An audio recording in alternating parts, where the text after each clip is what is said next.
काल दिनांक 17 नोव्हेंबर रोजी मध्य नाशिक मतदारसंघातील हुतात्मा अनंत कानेरे मैदानावर महायुतीचे उमेदवार देवयानीताई फरांदे, नाशिक पूर्वचे ॲडव्होकेट राहुल ढिकले आणि पश्चिमचे सीमाताई हिरे यांच्या प्रचारार्थ उपमुख्यमंत्री देवेंद्र फडणवीस यांच्या जाहीर सभेचे आयोजन करण्यात आले होते। मतांच्या लाचारीसाठी महाविकास आघाडीने 2012 ते 2024 या कालावधीत जेवढे दंगे झाले त्या दंग्यांमधील मुस्लिम समाजातील आरोपींवरील गुन्हे माफ करण्याची मौलानांची मागणी मान्य केली आहे। मतांच्या लागून चालनासाठी मतांचे ध्रुवीकरण केले जाते। संविधानाची दुहाई देणारे व्होट जिहाद करीते, भाजपाला मते देणाऱ्यांचे हुक्का पाणी बंद करा, त्यांच्यावर सामाजिक बहिष्कार टाका असे सांगत तुम्हाला हे चालणार आहे का? आता हे व्होट जिहाद करत असतील तर आपल्याला मतांचे धर्मयुद्ध करावे लागेल। आज जगाला नाही तर तुम्हाला जगू देणार नाही, तसे तुमचे अस्तित्व वाचवायचे असेल तर येत्या 20 तारखेला कमळाचे बटण दाबून यांचे नापक इरादे याच ठिकाणी दफन करून टाका, असे आवाहन उपमुख्यमंत्री देवेंद्र फडणवीस यांनी या दरम्यान केले। तसेच यावेळी राज्य शासनाने केलेल्या विकास कामांचा आढावा घेताना त्यांनी उलिमा कौन्सिलचे प्रमुख सज्जाद नेमाणी यांचा व्हिडिओ लावत महाविकास आघाडीचा पर्दाफाश केलाय। फडणवीस म्हणाले, उलेमा संघटनेच्या प्रमुखांनी केंद्रासह राज्यातही भाजपचे सरकार स्थापन होऊ नये यासाठी भाजपा विरोधी मतदान करून महाविकास आघाडीतील पक्षांना मतदान करण्याचे आवाहन केले। एक प्रकारे सामाजिक बहिष्कार घालण्याचे काम या उलेमा संघटनेकडून केले जात असून उभाठाचे उद्धव ठाकरे, राष्ट्रवादीचे शरद पवार आणि काँग्रेसचे नाना पटोले यांचे पक्ष जर व्होट जिहादचा नारा देत असतील तर या पक्षांविरोधात आम्ही धर्मयुद्ध केल्याशिवाय राहणार नाही, असा इशारा देवेंद्र फडणवीस यांनी यावेळी दिलाय। यावेळी त्यांनी उलिमांचा व्हिडिओ सर्वांना ऐकवला। फडणवीस पुढे म्हणालेत की उलिमा कौन्सिलने त्यांच्या 17 मागण्या महाविकास आघाडीकडे दिल्या आहेत, त्या मागण्या अतिशय भयानक असल्याचं फडणवीस यांनी म्हटलंय। 2012 ते 2024 दरम्यान महाराष्ट्रात जेवढे दंगे झाले त्या दंग्यांमधील मुस्लिम समाजातील आरोपींवरील केसेस परत घ्या अशा प्रकारच्या मागण्या केल्या जाते, तर महाविकास आघाडीतील पक्षांना या मागण्या मान्य करणार असल्याचं पत्र नेमाणी यांनी दिलंय। हेच लोक आता ठाकरे, पवार, पटोले आमचे सेनापती असल्याचं सांगत आहे। भाजपला मतदान करण्याचे दाणापाणी बंद करा, त्यांच्यावर सामाजिक बहिष्कार टाका, अशा प्रकारे व्होट जिहाद करून काही लोक मत मागणार असतील तर तुम्ही हे चालू देणार का, असा सवालही त्यांनी उपस्थित करत आपल्याला मतांचे धर्मयुद्ध करावे लागेल असे आवाहन केलंय। नाशिकसाठी IT park, Nashik Pune high speed train, नाशिकच्या विकासासाठी भाजप सरकारच्या काळात निधी कमी पडू दिला नाही असे सांगताना आगामी काळात नाशिकमध्ये आयटी हब स्थापन करण्याची घोषणा त्यांनी यावेळी केली आहे। नाशिकमध्ये दळणवळणाच्या सुविधांचा विकास करताना नाशिक पुणे हायस्पीड रेल्वेचे काम सुरू करण्यात येणार आहे। नाशिकचे विमानतळ सुरू केले असून यामुळे नाशिकची कनेक्टिव्हिटी वाढली आहे। लवकरच कुंभमेळा होऊ घातला आहे। कुंभमेळ्यासाठी नाशिकच्या विकासासाठी हवा तितका निधी आमचे सरकार देईल अशी ग्वाही देखील यावेळी देवेंद्र फडणवीस यांनी दिली आहे। तसेच आमदार देवयानी फरांदे, आमदार सीमा हिरे, आमदार राहुल ढिकले यांनी केलेल्या विकास कामांचा आढावा घेत नाशिकच्या विकासासाठी भाजपच्या आमदारांना निवडून देण्याचे आवाहन त्यांनी यावेळी केले। या प्रसंगी आमदार देवयानी फरांदे, आमदार सीमा हिरे, आमदार राहुल ढिकले यांनी मनोगत व्यक्त करताना मतदारसंघातील विकासाचा लेखाजोखा उपस्थितांसमोर मांडलाय। आज आपल्या विधानसभेच्या निवडणुकीच्या प्रचाराच्या निमित्ताने आपल्या सर्वांचे लाडके देवाभाऊ ज्यांनी आमच्या सर्व महिलांसाठी लाडकी बहीण योजना आणली, ते ह्या राज्याचे लाडके उपमुख्यमंत्री, आमचे भाग्यविधाते आणि महाराष्ट्राच्या विकासाचं विजन असलेले, रात्रंदिवस महाराष्ट्राच्या विकासासाठी झटत असणारे राज्याचे उपमुख्यमंत्री आदरणीय देवेंद्रजी फडणवीस, ज्यांनी गेली मागची 5 वर्ष नाशिक जिल्ह्याचं पालकमंत्री पद स्वीकारलं आणि खऱ्या अर्थाने पालकमंत्री कसा असावा तर ते गिरीश महाजन साहेबांसारखा असावे, कारण त्यांच्या कालावधीमध्ये आमच्याकडे भरणारा दर 12 वर्षांनी भरणारा सिंहस्थ कुंभमेळा, ज्याचं उत्तम नियोजन ज्यांनी केलं, वेळेप्रसंगी गोदावरीमध्ये उडी मारली, गर्दीच्या नियोजनामध्ये रस्त्यावर उतरून जायचे आणि अतिशय चांगलं काम करून घेतलं, ज्याची चर्चा जागतिक स्तरावरती देखील झाली, ते आपल्या सर्वांचे लाडके मंत्री, ग्रामविकास मंत्री आदरणीय गिरीश महाजन साहेब, व्यासपीठावरती उपस्थित सर्व सन्माननीय ज्यांनी आज मला पाठिंबा दिला आणि निवडणुकीमधून माघार घेतली, ते माझे बंधू गजूभाऊ घोडके, दुसरे माझे बंधू राष्ट्रवादी काँग्रेसचे अध्यक्ष, ज्यांनी निवडणुकीमध्ये त्यांनी 4-5 महिने 6 महिने ह्या मतदारसंघामध्ये झंझावात उभा केला, परंतु वरिष्ठांच्या आदेशानुसार त्यांनी माघार घेतली. ते माझे भाऊ रंजन ठाकरे, सर्व मान्यवर आणि समोर बसलेल्या माझ्या सगळ्या लाडक्या बहिणी आणि नाशिककर बंधू आणि भगिनो आणि पत्रकार बांधवांनो, गेल्या 10 वर्षापासून ह्या मतदारसंघामध्ये काम करत असताना विकासाची गंगा मी ह्या ठिकाणी आणू शकले. माझे विरोधक देखील खासगी म्हणतात की ह्याच त्यांच्या मतदारसंघामध्ये एवढ्या मोठ्या प्रमाणामध्ये निधी कसा येतो. तुम्हाला सांगते, त्याचं मोठं रहस्य जर काय असेल तर ह्या ठिकाणी बसलेले आमचे लाडके नेते आदरणीय देवेंद्र फडणवीस साहेबांकडे मी जेव्हा जेव्हा नाशिक मध्य विधानसभा मतदारसंघासाठी निधी मागायला गेले, कुठलं काम करू मागायला गेले, तुम्हाला सांगते त्यांनी मला कधी खाली हात पाठवलं नाही. त्यामुळे मी या अनंत कानडे मैदानाचा विकास करू शकले. कॉर्पोरेट क्षेत्राच्या धर्तीवरती भाऊ आम्ही इथं घड्याळाचा मनोरा उभा केला, हे स्टेडियम उभं केलं.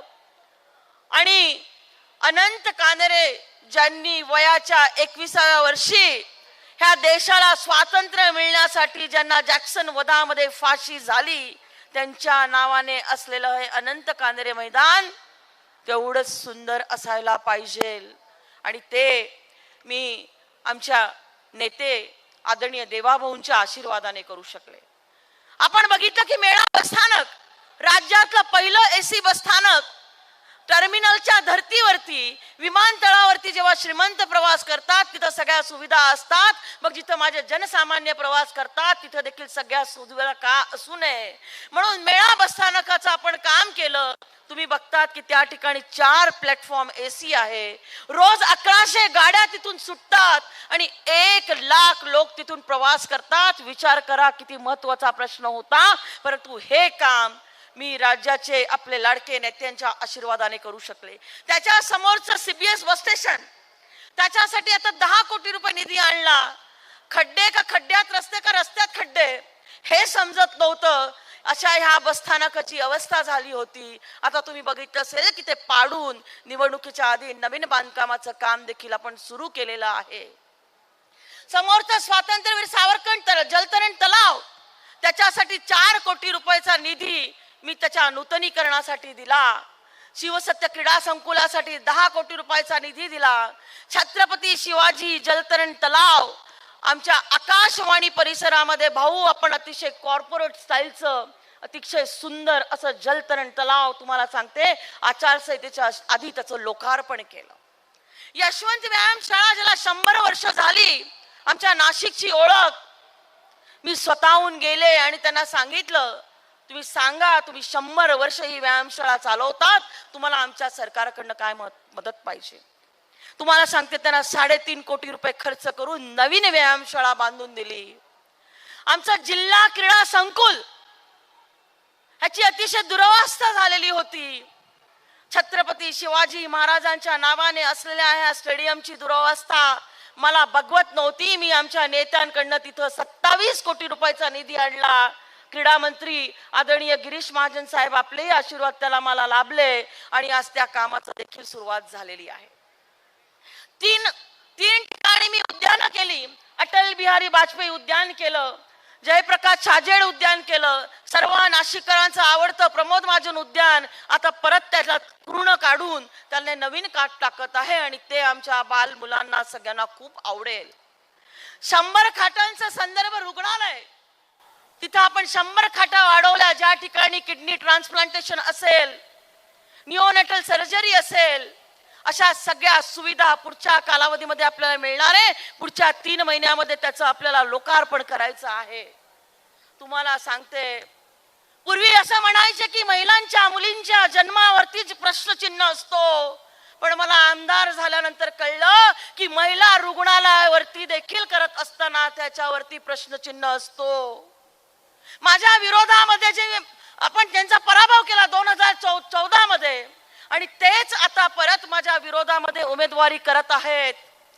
त्यांनी तुम्हाला सांगते ते 2013 मध्ये मंजूर झालेलं ते हॉस्पिटल वर्ष दीड वर्ष ते काय आमदार म्हणून करत होते, तेव्हा ते आमदार होते, त्यांना जमलं नाही. मी आमदार झाल्यानंतर त्याच्यासाठी जागा शोधली, 4 ठिकाणच्या जागा रद्द झाल्या. तुम्हाला सांगते फडणवीस साहेबांनी मला आशीर्वाद दिला आणि एका ठिकाणची आम्ही जागा फायनल केली. तिथं काम सुरू करायला गेलो तर माझ्या विरोधात आंदोलन केली आणि तुम्हाला सांगते मला कोर्टात देखील नेलं. आमच्या महिला रुग्णालयानो, माता भगिनींनो, गोर गरिबांसाठी जे मी रुग्णालय करत होती त्या रुग्णालयामध्ये नेऊन यांनी ते विकासाचं कामाला अडथळा निर्माण केला. कोर्टामध्ये देखील मी जिंकले आणि तुम्हाला सांगते की त्यानंतर त्याचं पहिल्या टप्प्याचं काम आपण पूर्ण करून घेतलंय आणि दुसऱ्या टप्प्याच्या कामासाठी देवेंद्र भाऊनी मला परत 40 कोटी रुपयांचा निधी दिलेला आहे. भाऊ, मी आमच्या माता भगिनींकडनं तुमचे मनापासून आभार मानते की 100 खाटांमधलं हे महिलांसाठीचं विशेष रुग्णालय की ज्याच्यामध्ये माझ्या माता भगिनींच्या प्रसूतीच्या आणि सगळ्या स्त्री रोगाच्या सगळ्या व्यवस्था आणि त्या ठिकाणी त्यांचं आरोग्य जपण्याची व्यवस्था होणार आहे. परंतु बंधू आणि भगिनींनो, माझ्या मैत्रिणींनो, मला विरोध करा तुम्ही, हो, पण आमच्या महिला रुग्णाला विरोध करून तुम्ही काय मिळवलं? आता त्याचं लोकार्पण झालं असतं, पण असो, आता त्याचं लोकार्पण पुढच्या वर्षभरामध्ये होईल. मी तुम्हाला सांगते, जर मी किती कामं केली आहे जर सांगायलाची वेळ झाली इथं तर मला 2 तास लागतील आणि मला 3-4 मिनिटं फक्त बोलण्याची संधी मिळालेली आहे. माझा विकास पर्व तुमच्या घरोघरी पोचलेला आहे. मी समाजातला एकही घटक सोडलेला नाहीये. मराठा समाजाच्या साठी 1000 मुला मुलींचं हॉस्टेल हे नाशिक मध्य विधानसभा मतदारसंघामध्ये होतंय. धनगर समाजासाठीचं 200 मुला मुलींचं हॉस्टेल हे नाशिक मध्य विधानसभा मतदारसंघामध्ये होतंय.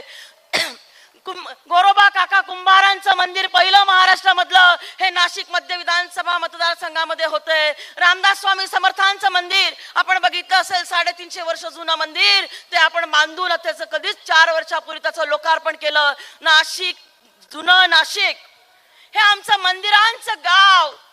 त्या ठिकाणी तुम्हाला सांगते सावता माळी समाजाचं म्हणजे माळी समाजाचं मंदिर, संत सावता महाराजांचं मंदिर, त्याच्यानंतर संत नामदेव महाराजांचं मंदिर, त्याच्यानंतर साळी समाजाचं मंदिर, चर्मकार समाजाचं मंदिर, अशी अनेक कासार समाजाचं मंदिर. भाऊ, आता मला आठवत पण नाही, मी 20-25 समाजांसाठीची वेगवेगळी मंदिरं जी आहेत ही उभी केली. आमच्या दलित, शोषित, वंचित समाजाची मागणी होती की आम्हाला बौद्ध विहार बांधून द्या. भाऊ, मी एवढे बौद्ध विहार दिले की तुम्हाला सांगते आजपर्यंत तेवढे कोणी बांधले नसतील. एवढे बौद्ध विहार मी माझ्या मतदारसंघामध्ये बांधून दिलं. त्याच्याही पेक्षा भाऊ मी तुमचे मनापासून आभार मानेल. मी तुम्हाला सांगते की आपण टाळ्यांच्या गजरामध्ये राज्याच्या मुख्यमंत्री, माजी मुख्यमंत्री आणि आपले लाडके उपमुख्यमंत्र्याचे आभार मानू की जेव्हा भारत रत्न डॉक्टर बाबासाहेब आंबेडकरांची 125वी जयंती होती तेव्हा ती जयंती मोठी चांगली साजरी करण्याचं काम कोणी हातावरती घेतलं तर तेव्हाचे राज्याचे माजी मुख्यमंत्री देवेंद्र फडणवीस साहेबांनी. आणि तुम्हाला सांगते तेव्हा त्यांनी 125 कोटीचा निधी आंबेडकरांची 125वी जयंती साजरी करत असताना घोषित केला की जिथं जिथं भारतरत्न डॉक्टर बाबासाहेब आंबेडकर गेले असतील त्या ठिकाणी आम्ही त्यांच्या पदस्पर्शाने पावन झालेला भूमीचा आम्ही विकास करू. भाऊ, माझ्या मतदारसंघामध्ये तुम्ही 5 कोटी रुपये रमाबाई आंबेडकर वसतिगृहाला दिले, ज्याचं भूमिपूजन 1954 मध्ये भारतरत्न डॉक्टर बाबासाहेब आंबेडकरांनी केलेलं होतं आणि त्याच्या स्थापना कर्मवीर दादासाहेब गायकवाडांनी केली होती. भाऊ, आदिवासी समाजासाठी मी राघोजी भांगरेंचं स्मारक माझ्या मतदारसंघामध्ये उभारलं. तुम्हाला सांगते माझ्या मातंग समाजासाठी अण्णाभाऊ साठेंच्या स्मारकासाठी मी 1.5 कोटी रुपयांचा निधी उपलब्ध करून दिला. भाऊ, मी तुम्हाला सांगते माझ्या मतदारसंघामधला राहणारा असा कुठलाही समाजाचा घटक नाही की मी कामाच्या रूपाने त्यांच्यापर्यंत पोहोचली नाही. नाशिककर बंधू आणि भगिनींनो, तुम्ही बघत असाल माझ्या विरोधामध्ये उभा असलेला उमेदवार 5 वर्ष आमदार होते, 1 वर्ष महापौर होते, त्यांचा मुलगा 2.5 वर्ष उपमहापौर होता.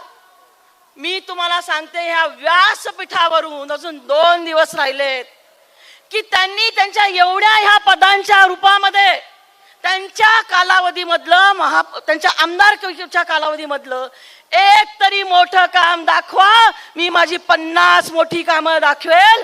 जर तुम्ही त्यांची एक जरी मोठं काम दाखवलं तर मी तुम्हाला 1 लाखाचं बक्षीस देईल. तुम्हाला सांगते, मी प्रत्येक विधानसभेमध्ये अधिवेशनामध्ये किमान 4 ते 5 वेळा बोलते, लढत असते. त्यांचं 5 वर्षामधलं तुम्ही मला एक भाषण दाखवा, मी तुम्हाला 1,51,000 देईल.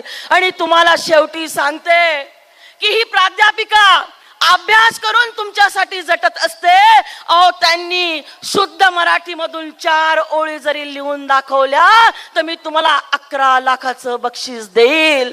आणि म्हणून तुम्हाला सांगते की दारूचे, जुगाराचे अड्डे चालवणारे खंडणीखोर आज रोज मला धमक्या देतात, माझ्या विरोधामध्ये अपप्रचार करतात. तुम्हाला सांगते, ह्या प्राध्यापिकेने शपथ घेतली होती की ड्रग्ज मुक्त नाशिक करणार. आणि तुम्हाला सांगते की राज्याच्या विधिमंडळामध्ये 3 ते 4 वेळा मी आवाज उठवला.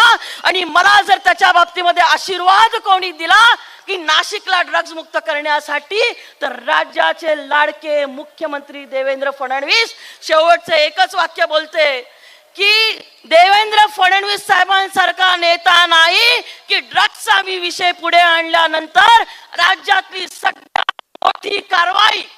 आमच्या तर सरकारला 2च वर्षात झाले. 3 वर्ष महाविकास आघाडीचं सरकार होतं. अहो, त्यांच्या उबाठाचे ललित पाटील होते. कारखाना नाशिकमध्ये सुरू केला होता आणि तो पकडून देण्याचं काम कोणी केलं तर भाऊंनी केलं, गृहमंत्री म्हणून. आणि राज्यातून 3 लाख कोटी रुपयाचे ड्रग्ज जे आहे हे नष्ट केले आणि महाराष्ट्राच्या युवकांना एक मोठं वरदान दिलं. आणि हे कणखर नेतृत्व कोण करू शकलं तर राज्याचे गृहमंत्री लाडके देवेंद्र फडणवीस करू शकले. मी आपल्या सगळ्यांचे, देवेंद्र भाऊंचे मनापासून आभार मानते. तुम्हाला सगळ्यांना नम्रपणे विनंती करते की परत मला संधी द्याल. ही प्राध्यापिका तुम्हाला मान कधी खाली टाकायला लागणार नाही, एवढं चांगलं काम करेल आणि गोर गरीब श्रीमंतांचा सगळ्यांचा आवाज बनून 5 वर्ष विधानसभेमध्ये झटेल. धन्यवाद. जय हिंद, जय श्रीराम.